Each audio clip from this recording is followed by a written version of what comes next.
ክብርን እግዚኣብሔር ይኹን ስለዚ እዚ ቃል እዚ እንተደኣኒ ኣንቢብናዮ ሓፈሽኡ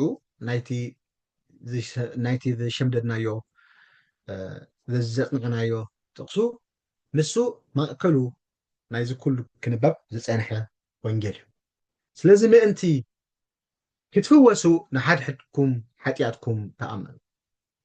ምእንቲ ንሓድሕድኩም ከዓኒ ጸልዩ ጸሎት ጻድቕ ብግብራ ብዙሕ ተሰልጥ እዩ ክብሪ ንእግዚኣብሔር ኣምላኽና እዩ ስለዚ እምበር እዞም ኣብዚ ተጠቒሶም ዘለዉ ነቢያት ተቐዳማይ ሓሳቡ እዩ ኣቐሚጥዎም ዘሎ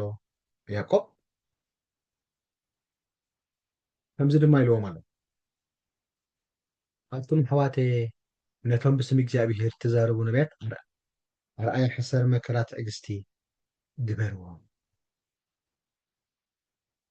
ነቶም ብስም እግዚኣብሔር ነቶም ኩሉ ነገሮም ንእግዚኣብሔር ዝወፈዩ ባሮት ኣምላኽ እዚኣቶም ኣርኣያ ሓሳረ መከራ ክገብርዎም እዩ ዝነግሮም ምክንያቱ ንሳቶም ንእግዚኣብሔር ዝሰዓቡ ብኩሉ እንትንኦም ንእግዚኣብሔር ከገልግሉ ርእሶም ዝሃቡ እግዚኣብሔር ድማ ብኦም ዝዓየየን ከም ዝተጠቀመሎምን እዩ ያዕቆብ ዘረድኦም ዘሎ እዞም ባሮት ወይ ድማ እዞም ነቢያት ተባሂሎም ተነጊሮም ዘለዉ ድማ ነቲ ህዝቢ ዝምዕዱ ነቲ ህዝቢ ዝመርሑ እንተደኣ ተጋጊ ድማ ዝመልሱ እዮም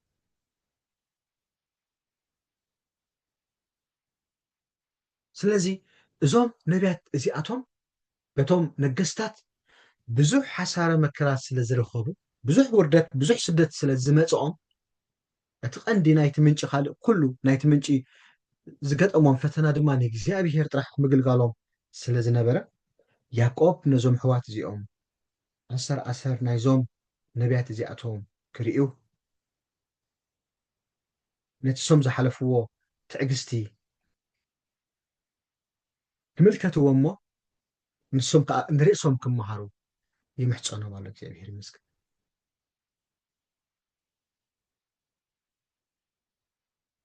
ነቶም ብስም እግዚኣብሔር እተዛረቡ ነቢያት ረኣያ ሓሳረ መከራን ትዕግስትን ይበርዎ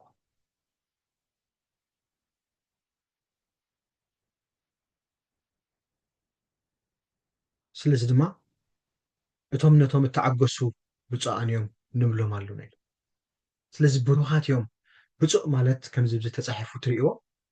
ብሩኽ ማለት እዩ እግዚኣብሔር ይመስገን ስለዚ እንተደኣ ብሩኽ ተባሂሉ ክስየም ኮይኑ ነቲ ብሩኽ ተስፋ ብሩኽ ኣምላኽ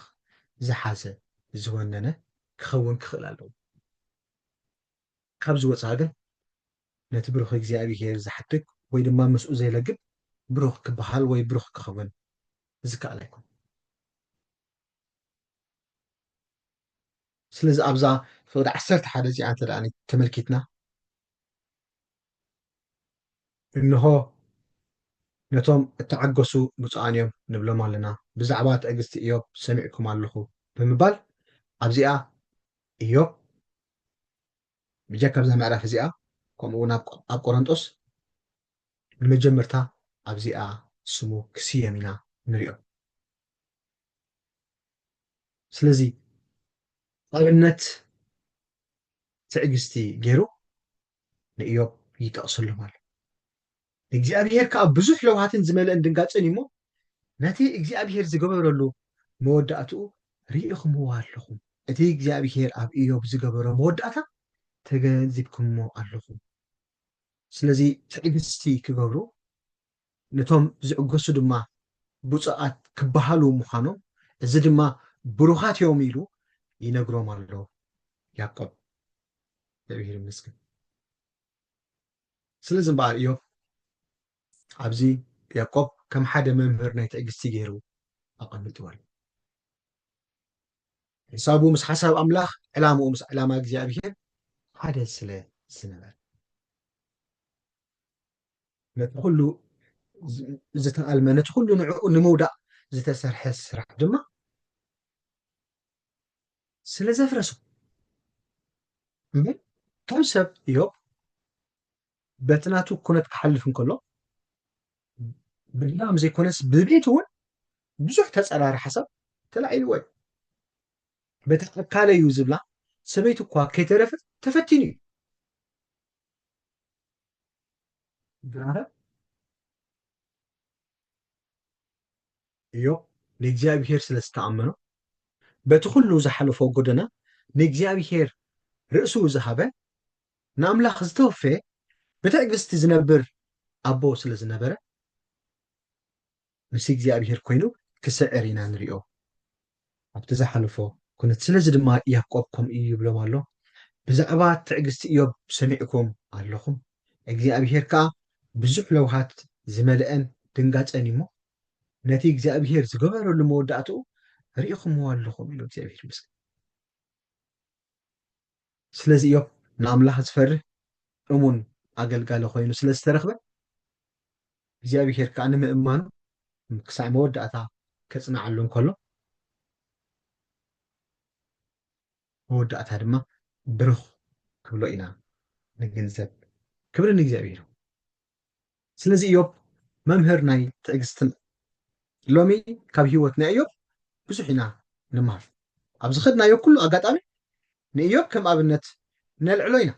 ምክንያቱ ንሱ ናይ ኩሉ ትዕግስትን ምፅንዕን መምህር ስለ ዝኾነ ትዕግስቱ ኣዝዩ ብዙሕ ድንጋፂኡ ድማ ምሉእ ስለ ዝነበረ እግዚኣብሔር ይመስገን ስለዚ ካብቲ መጀመርትኡ ካብቲ ቀዲምና ንፈልጦ ኢዮብ ኣብ መወዳእታ ንረኽቦ ኢዮብ ከዓ ዝበለፀ ኢዮብ ኢና ንርኢ ማለት እዩ ስለዚ ድማ ከምኡ እዩ ዝብሎም ዘሎ ነዞም ኣሕዋት ካብቲ መጀመርትኦም ካብቲ ዝረኽቦም ዝመፆም ኩሉ ዓይነት መከራ ብትዕግስቲ ሃዲኦም ንእግዚኣብሔር ክእዘዙ እሞ ንእግዚኣብሔር ክእመንዎ እሞ ክሳዕ መፈፀምታ ደው ክብሉ እግዚኣብሔር ከዓ ካልእ ዝበለፀ ዕጫ ካብኡ ዝሓይሽ ዝጥዕም ክብሪ ከም ዘለዎ ንኽፈልጡ እዚ መታን ክርድኦም እዩ ያዕቆብ ንኢዮብ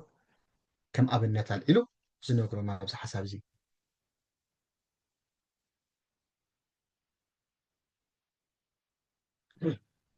ብድሕሪ እዚ ድማ እግዚኣብሔር ይመስገን ብዛዕባ ምሕላ ፅሒፍሎም ኣሎ ኣቱም ኣሕዋትየ ኣብ ትሕቲ ፍርዲ ከይትወድቁ ብምባል እንታይ ክብሉ ከም ዘለዎ ነቲ እወ ነቲ ኣይኮነን ከዓኒ ኣይኮነን መታን ክብሉ ክኽእሉ እቲ እወ ይኹም እወ እቲ ኣይኮነን ዝበልክዎ ከዓ ኣይኮነን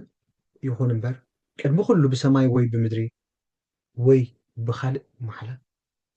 ኣይትመሓሉ ኢሉ ስለዚ ምሕላ ከምዚ ትርእይዎ ብቃላት ዝግለፅ ወግዓዊ ምብፃዕ ወግዓዊ ብቃላትካ እትብሎ እተረጋግፆ ወግዓዊ ምብፃዕ ስለዚ ያዕቆብ ምስቲ ናይ ጎይታ ብዝመሳሰል ካብኡ ብዘይፍለ ነቲ ሓቂ ሓቂ ነቲ ኣይኮነን ኣይኮነን ነቲ እወ ነቲ ኣይኮነን ድማ ኣይኮነን መታን ትብሉ ጥራሕ ከይምሕሉ ምክንያቱ እንተ ደኣ ከምኡ ጌርኩም ኣብ ትሕቲ ፍርዲ ክትወድቂ ኢኹም ንከይትወድቁ ግን እዚ ኣይትግበሩ እዩ ዝብሎም ዘሎ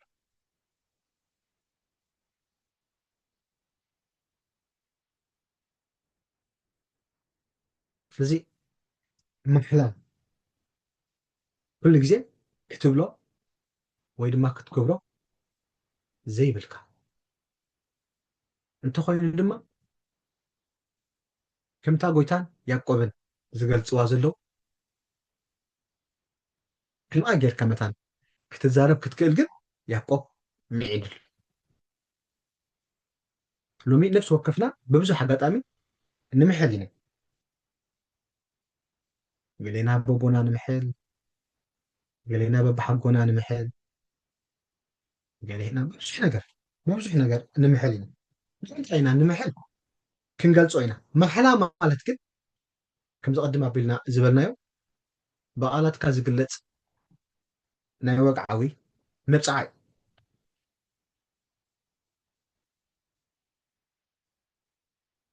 ስለዚ እምበኣር ክልተ ዓይነት ምሕላ ኣሎ ተቐዳማይ ልባዊ ዕቱብ ወይ ድማ ብፁእ እንብሎ እቲ ካልኣይ ድማ ልባዊ ዘይኮነ ወይ ድማ ዕቱብ ዘይኮነ ማሕላ እቲ ልባዊ ወይ ዕቱብ እንብሎ ልክዕ ከምቲ ያዕቆብ ወይ ድማ ጎይታ ዝገበሮ ማለት ነቲ ሓቂ ሓቂ ነቲ እወ እወ ትብሎ ነቲ ኣይኮነን ከኣነ ኣይኮነን ትብሎ እዚ እቲ ልባዊ ወይ ዕቱብ ማሕላ ንብሎ እቲ ዕቱብ እንብሎ ማሕላ ድማ እዚ ምናልባት ኣብ ሮሜ ኣሎ ምዕራፍ 9 ፍቅዲ ሓደ ዝልባዊ ኢልና ገሊፅናዮ ዘሎና ምናልባት ከነንብቦ ፅቡቅ ኢሉ ንሕልፍ እናበልኩ ሓደ ሓደ ጥቅስታት ከንብብ እየ ሮሜ ምዕራፍ 9 ፍቅዲ ሓደ እንተደኣኒ ኣንቢብና ኣነ ብዙሕ ጓሃን ዘየባትኽ ስቃይን ኣብ ልበይ ከም ዘሎኒ ሕልናይ ብመንፈስ ቅዱስ ይምስክረሊ ኣሎ ኢሉ ብክርስቶስ ሓቂ እብል ኣለኹ ሕሱኒ እዚ እቲ ልባዊ ንብሎ እቲ ብፁዕና ወይ ድማ ዕቱብ ማሕላ እቲ ትብሎስ ብሓቂ ዝኾነ ነገር ኣነስ ኢሉ ብክርስቶስ ሓቂ እብል ይሕሱኒ ነዚ ከረጋግፆ ብዙሕ ኣስማት ክፅውዕ ጳውሎስ ኣድልየ ነቲ ሓቂ ነገር ክንብል ብዙሕ ክንብሎ ዘለና ነገር የለን በቲ ካብ ክርስቶስ ዝተማሃርናዮ ሓቂ ብኡ ኢና ሓቂ ንብል ነቲ ቁኑዕ ኣብኡ ተመርኪስና ኢና እዚ ቁኑዕ እዩ ንብሎ ብፅና ብዘለዎ ወይ ድማ ልባዊ ብዝኾነ ቃልና ማለት እዩ እቲ ካልኣይ ግን ልባዊ ዘይኮነ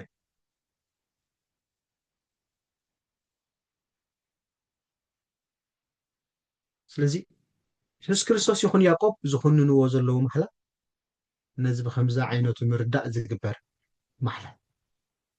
ስለዚ ዓይነት ዘለዎ ማሕላ እዚ ከምዚ ዓይነት ምርዳእ ዘለዎ ሰብ ብምድሪ ኮነ ብሰማይ እውን እንተኾነ ብካልእ ነገር ክመሓል ከም ዘይብሉ እዩ እዚ ዝዛረብ ስለዚ እንተደኣኒ ክንምሕል ኮይንናሲ እንታይ ኢልና ኢና ክንምሕል ዝግባአና ወይ እንታይ ኢና ክንብል ዘሎምና ክንፈልጥ ኣለና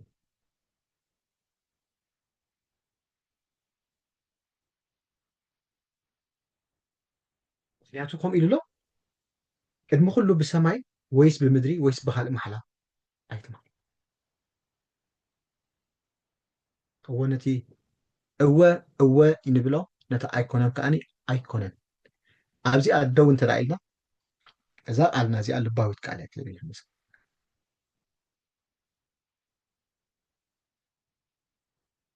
ስለዚ እንታይ ኢልና ክንምሕል ከም ዘለና ወላስ ክንምሕል ከይግባአና ድዩ ኣይግባአናን ያዕቆብ ንፅርቲ ምህሮ ኣሚጥልና ድሕሪ ሕጂ እንታይ ክንብል ከም ዘለና ክንፈልጥ ኣለና ሓቂ ይብለካ ኣለኹ እንተዳ ኢልና በቃ እቲ ንብሎ እንተዳ ሓቂ ኮይኑ ብሓቂ እየ ከዓ ንብሎ እንተዳ ሃሊና እንታይ ኢልካ እኮ ብሓቂ ክትብል እዚ ክንለማምዶ ፅቡቅ እዩ ሕዋት እግዚኣብሔር የብዳእና ንምንታይ እዮም ግን ሰባት ዝምሕሉ ተቐውራ ነገር ንምሕል እነትና ንከነረጋግፅ እዩ ወይ ድማ ከዓ እንተ ደኣኒ ምሓል ኢልካ ትምሕል ሃሊካ እቲ ሰብ ሕልናካ ንምርኣይ እዩ ንምዕዛብ እዩ ሕልንኡ ገዲድዎ ይገብሮ ዲስ ወላ ኣይገብሮን እዩ ንምፍላጥ እዩ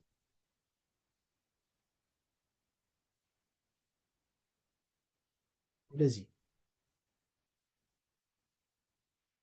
ካልእ ድማ ንምንታይ እዩ ማሕላ ዝሕተት ብዙሕ እዋን እንተዳ ኢልና ካብ ብዙሕ ዓይነት ሰብ ትሪኦ ገሊኦም እንተ ደኣ ንተዋዘይቲ ኮይኖም حقኦምን ዋዝኦምን ስለ ዘይርዳእካ ስለትጠራጠር እዚ ትብሎ ዘለካስ ብሓቂ ድዩ ኢልካ ትሕቶም ኢኻ ትብሎም ኢኻ እሶም ከዓ እቲ ዝብልዎ ካብ ልቦም ኮይኖም ሓቂ ዝኾነ ነገር እንተ ደኣ ይዛረብለው ሓቂ ይብሉ ማለት ስለዚ እቲ ንምንታይ ኢና እዚ መሓላ እዚ ንሕተት ንምንታይ ኢና ከምኡ ዓይነት ነገር ንሰባት ንሓቶም ኢልና እንተ ደኣኒ ሓሲብና ሓቅነቱ ንምርግጋፅ ኢና ስለዚ ኩሉ ግዜ እቲ ንብሎ ሕቂ ንብሎ ከም ዘለና ብንፁር መንገዲ ክንብል ወላ እውን ተሓቲትና ከዓ እቲ ንብሎ ሓቂ እወ እዚ እዩ ምባል እንተ ደኣ ዘይኮይኑ ግን ኣይኮነን ከዓ ኢልና ካብኡ ንድሕር ምኸድ ክንቅፅል ኣየድልየናን ነቲ ሓቂ ሓቂ ኢልና ኣለና ነቲ ኣይኮነን ከዓ ኣይኮነን ኢልካ ደው ምባል ካብኡ ክሓልፍ ከም ዘይብሉ ብካልእ ዝኾነ ይኹን ማሕላ ክትምሕል ከም ዘይብልካ ከም ዘይግባእ ያዕቆብ ምሂርዎም ኣሎ እግዚኣብሔር ምስ ከይተረዳእና ብዙሕ ዓይነት ኣስማት ነፅውዕ ኢና እቲ ንብሎ ኣብዚ ምጥቃሱ ስለ ዘየድልየኒ ግን እንታይ ንብል ኣለና ከናፈርና እንታይ ይብል ኣሎ ንናይ ሓቂ ክንረጋግፅ እንታይ ንገብር ኣለና ሓሲብና ክንብል እቲ ንብሎስ ልሳንና እንታይ ይብል ኣሎ ተረዲእና ክንብሎ ስለ ዘለና እየ ፀቂጠ ዝዛረቦ ዘለኹ ስለዚ ካብ ከምዚ ዝኣመሰለ ንዓና ዘይወክለና ዘይመንፈሳዊ ስነ ምግባር ክንጥንቀቕ ርእስና ክንሕሉ ኣዝና ይግባአና ምክንያቱ በዚ ናትና ኣካይዳ በቲ ንዓና በቶም ንዓና ዝርኡ ሰባት ብዙሕ ነገር ክፍጠር ስለ ዝኽእል ንብዙሓት መዕንቀፊ ክንከውን ስለ ንኽእል ኣብዚ ነገር እዚ ኣብ ሕዛና ርጥብ ክብል ይግብኦ እዩ ርእስና ከዓ ክንሕሉ ይስምዕ ስለዚ ያዕቆብ ካብ ከም ዝኣመሰለ ዘይ ክርስትያናዊ ዝኾነ ዓይነት ነገር ክወፁ ዘተሓሳስቦም ዘሎ ማለት እዩ ነቲ እወ ክብሉ ነቲ ኣይኮነን ድማ ኣይኮነን ኢሎም ክዓፁ ማለት እዩ እግዚኣብሔር ይመስገን ካብዚ ቀፂሉ እቲ ኣብ ማእከልኩም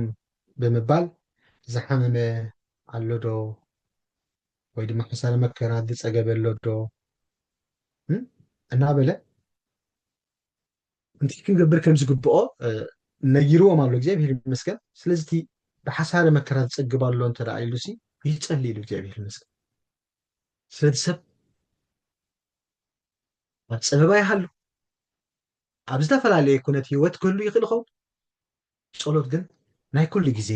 ሂወትና ክኸውን ይግብኦ እዩ ያዕቆብ ኣብዚ ምናልባት ፀቕጥ ኣቢሉ ብዛዕባ ማእከል ሓሳረ መከራ ዝፀግብ ኣሎ ዶ ምስ በለ ይፀሊ ሕጉስ ከሎ ዶ ይዘምር ኢሉ እግዚኣብሔር ይመስገን ግን ጸሎት ኩሉ ግዜ ቅድሚ እግዚኣብሔር ደው ኢልና ምስ እግዚኣብሔር ምብህሃል ምዝርራብ ግቡእና እዩ እግዚኣብሔር ይመስገን ግዴታና እዩ ኣብ ቅድሚ እግዚኣብሔር ቀሪብና ኣብ ቅድሚ ኣምላኽ ቀሪብና ክንፅሊ ኣለና ያዕቆብ ግን ኣብዚ ምናልባት ብመከራ ይሓልፍ እንተ ደኣ ሃልዩ ሰብ ብመከርኡ ሰብ ክፅሊ ከም ዝግብኦ ሚዒድዎም ኣሎ ምናልባት ድማ እንተ ደኣኒ ዝተሓጎሰ እንተሃልዩ ድማ መግለፂ ሓጎሱ መዝሙር ክኸውን ነጊርሉ ግን ነታ ፀሎት ዝብላ ዘሎ ያዕቆብ ነቶም ፋሒሎም ዘለዉ ይሕዋት ኩነቶም ኩሉ ነገሮም ይርኦም ስለ ዘሎ ብሓቂ ኣብ ማእከሎም ብዙሕ ነገር ይገጥም ብዙሕ ፈተና ይሓልፉ ስለ ዘለዉ ከምቲ ዝሓለፈ ዝረኣናዮ ፈተና ብግዳም ጥራሕ ዘይኮነ ብውሽጢ እውን ብዙሕ ይቃለሶም ስለ ዝነበረ ይብሎም ኣሎ በቃ ሓሳረ መከራ ዝፀግብ ኣሎ ይፀሊ ካብ ኣምላኽ ክንፅሊ እውን ስለ ዝነግረና ማለት እዩ ግና እንታይ ክብል ስለ ዝደለኹ ኣብ ፀበባ ጥራይ ዘይኮነ ኩሉ ግዜ ናይ ኩሉ ግዜ ሂወትናን ኣገልግሎትናን ክኸውን ስለ ዝግባእ ናይ ልማኖ ፀሎት ክህልወና እዩ ናይ ንስሓ ፀሎት ክህልወና እዩ ናይ ምስጋና ፀሎት ክህልወና እዩ ስለ ኣሕዋትና ስለ ኣርሓትና ምፅላይ ክህልወና እዩ ስለ ህዝብና ስለ ምድርና ስለዚ ፀሎት ኩሉ ግዜ ብዘይ ምቁራፅ ከነገልግለሉ ዘሎና ካብ እግዚኣብሔር ንዓና ዝተዋህበ ብደገ እዩ ክብሪ ንእግዚኣብሔር ኣብ ፀበባ ዘይኮነስ ኣብ ካልእ ናይ ራህዋ ግዜ እንዳሃለና ጸለይቲ ክንከውን እግዚኣብሔር ዝደልየና እንታይ ፈሺኡ መፅሓፍ ያዕቆብ ነዞም ኣመንቲ እዚኣቶም ኣብቲ መወዳእታ ዘትሕዞም ሓደ ጭቡጥ ነገር እንተዳሃልዩ ያዕቆብ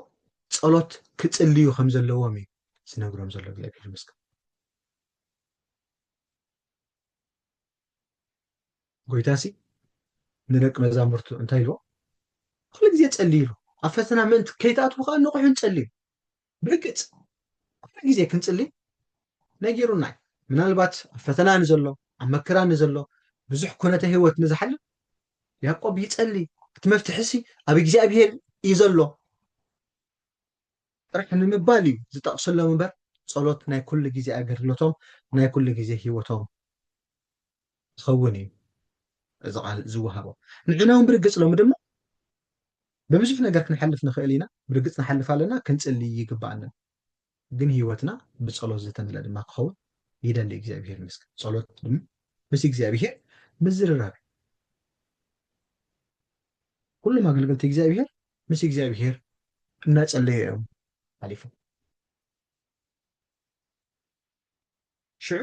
ብድሕሪ እዚ ድማ እታ ናይ እምነት ጸሎት ድማ ነቲ ሕሙም ከተድሕኖ እያ ምስ በለ ጎይታ ድማ ከተንስኦ እዩ ሓጢኣት ገይሩ እንትኾን ድማ ክሕደገሉ እዩ ይብል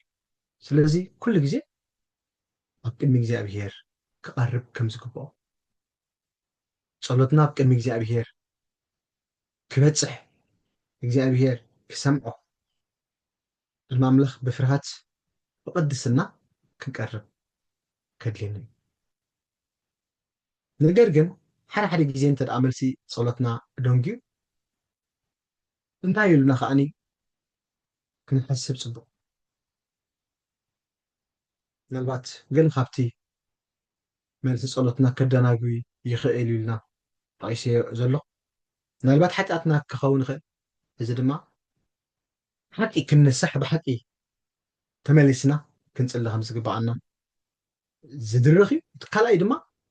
ኣምላኽ ዝመደቦ እግዚኣብሔር ዝፈልጦ መደብ ዕላማ ድማ ናይ እግዚኣብሔር ክኸውን ስለ ዝኽእል ከዓ በቲ ናሓልፎ ኩሉ ጸሎትና ብዘይ ምቁራፅ ብእምነት ኣብ ቅድሚ ኣምላኽ ክንቀርብ ከም ዘለና ጥራይ ክንሕስብ ዝገብር እዩ ነዚ ጸልይ ጸሎተይ ኣይተመለሰን እዚ ለለሚንዮስ እዚ ግን ኣይረኸብኩን ኢልና ክንሓስብን ከለና መጀመርታ ገዛ ርእስና ህይወትና ንርኢ ፍኣትና በደልና ሂኖ ግን እግዚኣብሔር ዕላምኡ ሕሳብኡ ኣባና እንታይ ምዃኑ ድማ ከነስተውዕል ስለ ዘሎና ናተይ ዝተወዲኢ ጸሎተይ መልሲ የብሉን ብምባል ጸሎትና ከነቋርጽ ኣይግባአናን ብሓቂ ብእምነት ኣብ ቅድሚ እግዚኣብሔር ክንጽልይ ከም ዝግባአና ሓሲብና መስዋዕትና ብዘይ ምቁራጽ ከነፈስስ የድልየና እግዚኣብሔር ምስክር ምክንያቱ ሓሳብ ኣምላኽ ንባሮቱ ሓሳብ ኣምላኽ ንሕና ሰናይ እግዚኣብሔር ምስክር ስለዚ እግዚኣብሔር ኣብዚ እታ ናይ እምነት ጸሎት ኢልዋ ዘሎ ኩሉ ግዜ ከመይ ገይሮም ክጽልዩ ከም ዝግብኦም እግዚኣብሔር ድማ ኩሉ ከም ዝኽእል ዝኽልክሎ ከዓ ከምዘየለ ግና ከንሱ ብዕላምኡ ብመደቡ ዝገብሮ ዘበለ ድማ ኣሜን ኢልና ክንቅበሎ ካብቲ ቦታ መሰውኢ ሓንሳ እኳ ትኾንሲ ክንእለ ከም ዘይብልና ንምምሃር እግዚኣብሔር ይመስገን ነቲ ሕሞም ከተድሕኑ ኢሉ ነቲ እታ ማሕበር ዝሓመመ እንተደኣ ሃልዩስ ሽማግለታት ይፀውዕ ንሶም ከዓ ብስም እግዚኣብሔር ዘይት እናለኸዩ ልክ ከምቲ በቃሉ መሰረት ነቶም ኣገልገልቲ ዝተዋህበ መምርሒ ገይሮም ኣብ ቅድሚ እግዚኣብሔር ክቐርቡ ነቶም ሽማግለታት እውን እንተኾነ ከምቲ ዝግብኦም ገይሮም ክጽልዩ ልክ ነቲ ቃል መሰረት እናተመርሑ ቅድሚ እግዚኣብሔር መስዋዕቶም ከቕርቡ ትኽገብርዎ ዝግብኦ ነገር ንኽገብሩ እዩ ዝምዕድ ያዕቆብ ካልእ ቀፂሉ ኃጢአት ከይትገብሩ ድማ ኃጢአት ገይሩ እንተኮይኑ እውን ክሕደገሉ እዩ ዝብል ጠቕስሎ እሱ ድማ ርኢናዮ ኢና ኣብዚ ድማ ብዛዕባ መዝሙር ካ ኢሉ ዝተሓጎሰ እንተሃልዩ ከዓ ይዘምር ካ ኢልዎም እዚ ድማ መዝሙር ድማ ከምዚ ብዝጭሒፍናዮ ዘለና ብቃል እግዚኣብሔር ዝተሰነየ ወይ ድማ ብዜማ ዝተሰነየ ቃል እግዚኣብሔር ስለዚ እንተደኣኒ ሕጉስ ሃልዩ እንተ ደኣ ባህ ዝበሎ ሃልዩ ድማ መግለፂ ሓጎሱ ክዝምር እዩ ዝኽእል ሎሚ ዝተሓጎሰ እንታይ እዩ ዝገብር እንተ ደኣ ተሓጒስናስ እንታይ እዩ ዝረኣየና ቃል ኣምላኽ መሰረት በቃ ሕጉስ እንተሎ ይዘምር እዩ ስለዚ ንሕና ንክብሪ እግዚኣብሔር ብክብሪ ኣምላኽ ዝተፈጠርና ስለ ዝኾንና ኩሉ ሓጎስና ድማ በቲ ጎይታ ዘዳለዎ መዝሙር ኣምልኾና ጌርና ኢና ንእግዚኣብሔር ባህታና ወይ ድማ ደስታና ሓጎስና እንገልፀሉ ንሱ እዩ ተዋሂብና ከምኡ ጌርና ድማ ክንዝምር ይግባኣና እዩ እግዚኣብሔር ይመስገን ምክንያቱ ኣገልግሎት ናይ መዝሙር ኣድላይነት ናይ መዝሙር ኣዝዩ ብዙሕ እዩ ኣብቲ ዝሰደልኩም ከተንብብዎ ስለ ዝኾንኩም ግን ብግዜ መንፅር ክሓልፍ እየ እዚኣ ግን ደጊመ ክሪኣ ዝደሊ እዛ ሕሙማት ወይ ሽማግለታት ተባሂሎም ተጠቂሶም ዘለዉ ኣብዚ ነቶም ኣገልገልቲ ወይ ነቶም ሓለፍቲ ናይታ ማሕበር እዩ ዝጠቅስ እዚ ድማ ከምታ ቃል ኣምላኽ መሰረት ተዋሂባቶም ዘላ ካብቲ ናይ ጎይታ ቃል ብዘይምውፃእ ኣገባብ ነዚ ቃል ዝሓልዮም ክፍፅምዎ ከም ዘለዎም ያዕቆብ ነጊርዎም ኣሎ ማለት እዩ እቲ ሕሙም ካብቶም ሽማግለታት ማሕበር ክፅውዑ እሞ ንሳቶም ከዓ ብስም እግዚኣብሔር ዘይቲ እናንኸዩ ኣብ ልዕሊኡ ይጸልዩ እግዚኣብሔር ከመይ ገይሩ ይፍውስ እግዚኣብሔር ቢሮክራሲ ኣለዎ ድዩ ንምንታይ በዝን በዝን ኣቂምዎ እሱ ኣይኮናን ሕጂ ክንብል ወይ ንሱ ይኮናን ክንሪኦ ድል እግዚኣብሔር ብዝደለዮ ይፍውስ እዩ በቃሉ መሰረት ግን ኣሚንና ንገብሮ ስለ ዘሎና ኣሚንና ስለ ንፅሊ ከምታ ጎይታ ዝኣዘዘና ከምኡ ጌርና ክንፅሊ ይግባአና ከምታ ጎይታ ክንገብራ ዝኣዘዘና ነዚኣ ድማ ክንሕልዋ ክንፍፅማ ግቡእና ስለ ዝኾነ ካልእነት ናይ እግዚኣብሔር ግን በዚ ዝድረት ኣይኮነን እግዚኣብሔር ብብዙሕ መንገዲ ከኣልነቱ ይገብር ይፍፅም ነገር ግን ንእግዚኣብሔር ክንእዘዞ ስለ ዘለና ንእግዚኣብሔር ክንእዘዝ ይግባአና እዩ ካልእ እታ ናይ እምነት ፀሎት ኢሉ ጠቂስዋ ኣሎ ስለዚ ፀሎትና ቅድሚ ኣምላኽ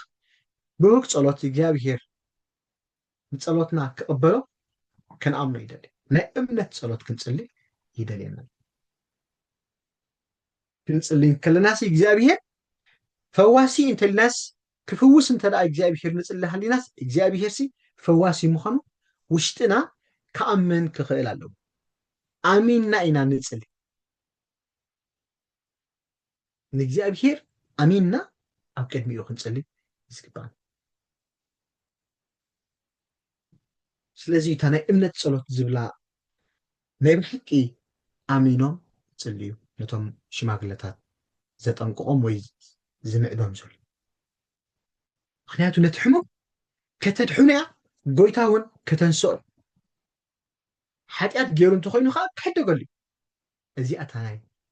እምነት ፀሎት ስለዚ ከመኢልና ኢና ክንፅሊ ዝግባአና ኣሚንና ውሽጥና ክልተ ክልተ እናኮነ ዘይኮነሲ ብሓቂ እግዚኣብሔር ፈዋሲ እዩ እንተልና እዎ እግዚኣብሔር ፈዋሲ እዩ እግዚኣብሔር ብክሕልፈና ወይ ብክንሓልፎ ዘለውና ነገር እንተ ደኣኒ ክንሓልፍ ደሊና ድማ ብኡ ኢና ንሓልፍ ግን ብኡ ምሕላፍና እግዚኣብሔር ኣይፍውስኒ ማለት ኣይኮነን እግዚኣብሔር ኩሉ ዝኽእል ብከኣልነቱ ድርድር ዘይብሉ እግዚኣብሔር ነገር ግን እቲ ንገብሮስ ብእምነት ክኸውን ስለ ዝደሊ እዩ ያዕቆብ እታ ናይ እምነት ፀሎት ነቲ ሕሙም ከተድሕኑ እያ ዝብሎ እንተዘይኮይኑ ግን ጥራሕ ከም ልማድ ንፅሊ እንተ ደኣ ሃሊና ከምኡ ክኸውን ኣይግባእን እዩ እግዚኣብሔር ከዓ ከምኡ ኢልና ክንፅሊ ኣይደልየናን ስለዚ በቲ ንሓልፎ ኩሉ ኩነታት ጥዕናና ክኸውን ይኽእል ኩነታት ቤትና ኣብ ውሉድና ብዘሎ ንሪኦ ምስቶም ኣብ ቤት ኣምላኽ ዘለዉ ኣገልገልቲ ከምቲ ዝግባእ ገይሮም ናይ እምነት ፀሎት ክፅልዩ ንሕና ከዓ ምስኦም ሓቢርና ኣብቲ እምነት ኣሜን ኢልና ብፀሎት ክንሓብሮ ይግባአና እዩ እንተዘይኮይኑ ግን ከም ኩሉ ሰብ ብልማድ ዝገብሮ ነገር ድሕሪ ሎሚ ብልማድ ጥራሕ ነገራት ከይንገብሮ ክንፅልይ ከለና ኣሚንና በቲ ቃል ኣምላኽ መሰረት ከዓኒ ምስቶም ኣብቲ ዘለናዮ ማሕበር ዘለዉ ሽማግለታት ኮይና ከምቲ ቃል ኣምላኽ ዝእዝዞ ከምኡ ጌርና ክንጽሊ ከምኡ ክንገብር እግዚኣብሔር ጸጋ ይብጽሐልና።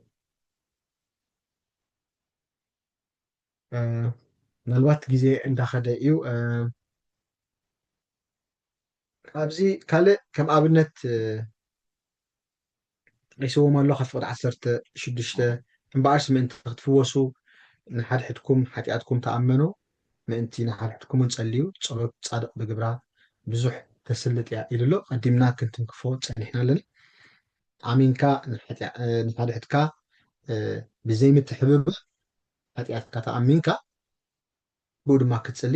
ጸሎት ጻድቕካ ብግብራ ብዙሕ ተስልጥ እያ ኢሉ ኣሎ። እግዚኣብሔር ይመስገን።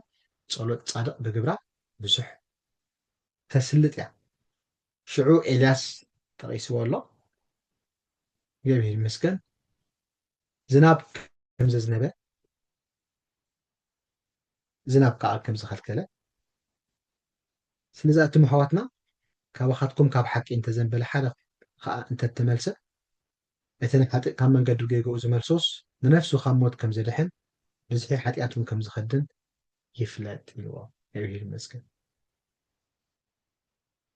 ስለዚ ጻድቕ ወይ ድማ ቁኑዕ ወይ ከዓ ፍትሓዊ እዚ ጻድቕ ንብሎ እዩ። ዘይቁኑዕ ወይ ከዓ ሓሶት ወይ ዓመፅ እዚ ነገር እዚ ክዕዘብ ከሎ እዚ ጉሂ ድማ እዚ እውን ጻድቕ። ስለዚ እቲ ጻድቕ እንብሎ ሓቀኛ ቁኑዕ ኣብዚ ጠቂስዎም ኣሎ። ኤልያስ ኢሉ ኣሎ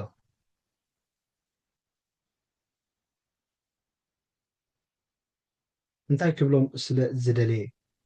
ከማና ዝደኻሙ ሰብ እዩ ዝነበረ ኢሉ ግን ድማ ከዓ ኣገራሚ ነገር ኣብ ምድሪ ካብ ዝገበረ እዩ። እግዚኣብሔር ይመስገን። ጻድቕ ሰብ እቲ ብክርስቶስ ካብ ኣዳማዊ መርገምን ኩነኔን ሓራ ዝወፀ ሰብ እዩ። ቃል ኣምላኽ ከዓ እንታይ ይብል? ኩሎም ሓጢኦም እዮም ክብሪ ኣምላኽ ከዓ ስኢኖም እዮም በቲ ብኢየሱስ ክርስቶስ ዝርከብ በጃ ምሕላፍ ብከምኡ ብፀጉኡ ግን ይፀድቁ ኢሉ። ስለዚ ሰብ ብክርስቶስ ገይሩ ፅድቂ ኣምላኽ ዝለብስ እምበር ብገዛ ርእሱ ኣይኮነን። ብዘሎ ነገሩ ድማ ንእግዚኣብሔር ዝውክል እዩ።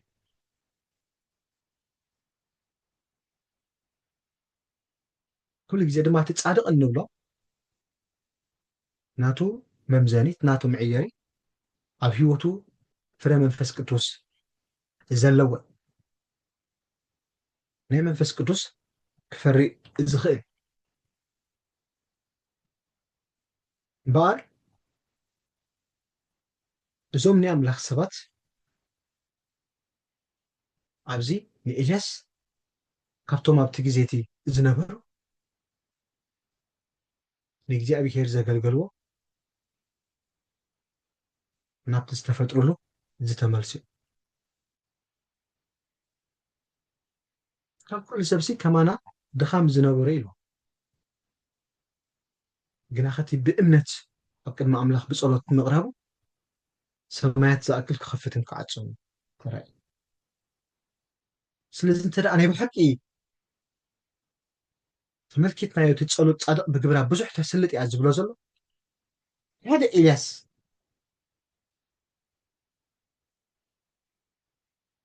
ኣብ ቅድሚ እግዚኣብሔር ጸልዩ ሰማያት ክኸፍትን ክዕፆን ትርእዩ ኣለኹም ኢሎ። ስለዚ ናይ ብሓቂ ፀሎት ጻድቕ ፀሎት ሓቀኛ ፀሎት ቅኑዕ ሰብ ብዙሕ ነገር እዩ ዝገብር። ስለዚ ንሓድሕድና ብዘይ ምትሕስሳብ ብቅድስና ብፅድቂ ክንነብር እዩ ዝደልየና። ንሕና ንሓድሕድና ብፅድቂ ኢና ክንመላለስ ዝደሊ እግዚኣብሔር። ስለዚ ክትፍወሱ እዩ ዝብሎም ዘሎ ንሓድሕድኩም ሓጢኣትኩም ተኣመኑ። ንሓድሕድና ክንተሓሳሶ ኣይደልየና እዩ ቃል እግዚኣብሔር ከምኡ እዩ ዝምዕድ ዘሎ ያዕቆብ ከይትተሓሳሰቡ ምክንያቱ ዝፍጠር ዘይ ምፅራይ ኣብ ንሓድሕድና ንኩሉ ኣገልግሎትና እዩ ዘበላሽው ንኩላትና እዩ ዝልክመና ንሓድሕድኩም ሓጢኣትኩም ተኣምኑ ምእንቲ ንሓድሕድኩም ከዓ ጸልዩ እዚ ከዓ ተደጋገፉ እዩ ዝብሎም ዘሎ ምክንያቱ ጸሎት ጻድቅ ብግብራ ብዙሕ ይሓተስል ኤልያስ እኳሲ ከማና ዝደኸሙ ሰብ እንዳነበረ ከምዚ ዓይነት ተኣምራት ገይሩ ንሕሰቦ እሞ እቡርኻ ንሓድሕድና ሎሚ ክንተሓሳሰብ ኣይግባአናን እዩ ብሓቂ ሓቂ ክንዛረብ ንሓድሕድና ክንፍወስ ይግባአና እዩ እንተደኣ ንሕሱ ሃሊና ሎሚ ክንምለስ ይግባአና እዩ ክንደጋገፍ ብጸሎት ንሓድሕድና ክንመላላእ ከዓ ግቡእና እዩ ምክንያቱ ጸሎት ጻድቅ ብግብራ ብዙሕ ይሓተስልጥ ስለዚ ኣብ ኣሕዋትና ዘሎ ፀጋ ንሓድሕድና ክንከፋፈል ይግባአና ይግቡእና እግዚኣብሔር ይመስገን ስለዚ እዚ ኤልያስ እኳሲ ዓፂዩ ከፊቱስ ምድሪ እኳ ክሳዕ ፍርያ ትህብ ኣብ ቆለት ኢልዎ ስለዚ ኣቱም ኣሕዋተይ ካባኻትኩም ካብ ሓቂ እንተዘንበለ ሓደ ካባኻትኩም እንተዘንበለስ ሓደ ከዓ እንተመለሶ እቲ ንሓጥካ መንገዱ ዝመልሶስ ነፍሱ ካብ ሞት ከም ዘድሕን ብዙሕ ሓጢኣቱን ከም ዝኸድድ ይፍለጥ እዩ ስለዚ ኣብቲ ሓቂ ዝኾነ ክርስቶስ ኣብቲ ናይ ዘለኣለም ዘለዎ ክርስቶስ ኣብኡ ብዘይ ሓሶት ብዘይ ዝኾነ ይኹን ንሓድሕድና እንዳተኣማመና ንእግዚኣብሔር እናተኣመናዮ ከነገልግል እዩ እግዚኣብሔር ዝደለየና ስለዚ እዚ እቲ ቁኑዕ ምህሮ ክርስቶስ ማለት እዩ እንተ ደኣኒ ሓሶት ኣብ ማእከል ክነግስ ክኢሉ እንተ ደኣ ካብ ሓቂ ክንርሕቕ ክኢልና እዚ እንተ ደኣኒ ኣብ ሂወትና እንዳዓበየ ከይዱ ግን ሓደ ንእግዚኣብሔር መን ምዃኑ ኣይፈለጥናዮም ንርእስና እውን መን ምዃንና ፍጹም ክርዳእና ኣይከኣለን ሰይጣን ከዓ ንዒንትና የፀልምቶ እዩ ስለዚ ክንሪኦ ንኽእል ዝኾነ መንፈሳዊ ነገር ኣብ ዒንትና ኣብ ሂወትና ክንበረና ዝኽእል ሽታ መንፈሳውነት ክህልወና ኣይክእልን ስለዚ ሓደ እኳ ካብ ማእከልኩም ካብ ሓቂ እንተዘንበለ እዩ ዝብል እሞ ድማ እንተመለሶ ስለዚ ዝዘንበለ እንተለና ክምለስ ዝሓመመ እንተለና ከምቲ ጎይታ ዝመሃረና ንሓድሕድና ክንደጋገፍ ኣብ መወዳእትኡ ያዕቆብ እዚ ይምዕደና ኣለዎ ክብሪ ንእግዚኣብሔር ይሁን ስለዚ ሓስብቲ ካብ ሓቂ ዝዘርሓቐ ሰብ ክሳዕ ዘይተመልሰ ዘይተነስሐ ናይ ዘለኣለም ሞት እዩ ሓስብቲ ናይ ካብ ሓቂ ንዝረሓቐ ሰብ ናብ ሓቂ ንዝመለሰ ድማ ናይ ዘለኣለም ሞት ንዝነበረ ዕጭው ጎይታ ግን ነቶም ብሓቂ ብመንፈስ ምስኡ መዓየቱ ዝኾኑ ልዑል ክብሪ እንዳሃበ ኣብቲ ናይ ዘለኣለም ቤት እዩ ዘንብሮ ስለዚ ኩሉ ግዜ ከምቲ ዝብሎ ዘሎ እቲ ንሓጢእ ካብ መንገዲ ገይግኡ ዝመልሶ ንነፍሱ ካብ ሞት ከም ዘድሕን ብዙሕ ሓጢኣቱን ከም ዝኸድን ይፍለጥ እዩ ዝብል እሞ ንእግዚኣብሔር ኣምላኽና ክብሪ ይኹኖ ኣብዚ ክውድኤ ምዕራፍ 5 በዛዚምና ኣለና ስለዚ ብምልእታ ያዕቆብ ኣብዚኣ ተዛዚማ ኣላ ስለፀንሐና ግዜ ንኣምላኽና ክብሪ ይኹኖ